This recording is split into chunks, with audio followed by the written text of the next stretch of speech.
The next thing you're going to need to have a really successful group tuition programme is a really good structure. So by that, I don't mean the content of your programme. That also is important, but we'll talk about that in the next point.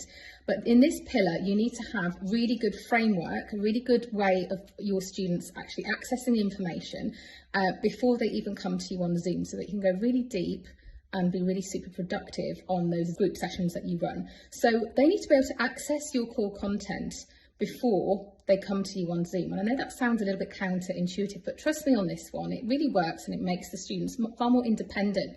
So rather than them developing a dependency on you as their one-to-one tutor, we're teaching them how to go and get information, digest information and come to you sort of prepped and ready to go deeper and ask you questions. So we need some kind of pre-recorded content. In terms of what the content is going to look like, don't worry about that for now, but you need to kind of decide what kind of software you're going to use and how you're going to record this content, how they're going to access the content, and so on. Then we need your live group Zoom sessions. And then the third but most important thing for me is some way of them accessing you one-to-one. And I do not mean them booking out hours and hours with you on Zoom. That's like not what we want here at all.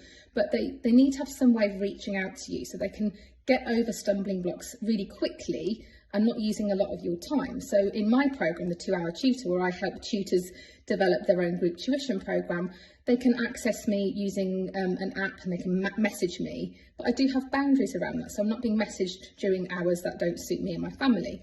And also they can email me their work, and I use video recording software to record feedback so that they can keep that feedback, and it means they can implement that feedback and rewind it and replay it as many times as they like. So these are kind of structures that we need to build into our programme. And everyone's different in terms of what they want to implement in their programme, but I find that these 3 core things really make your students accelerate beyond what they could possibly achieve with you on a one-to-one basis.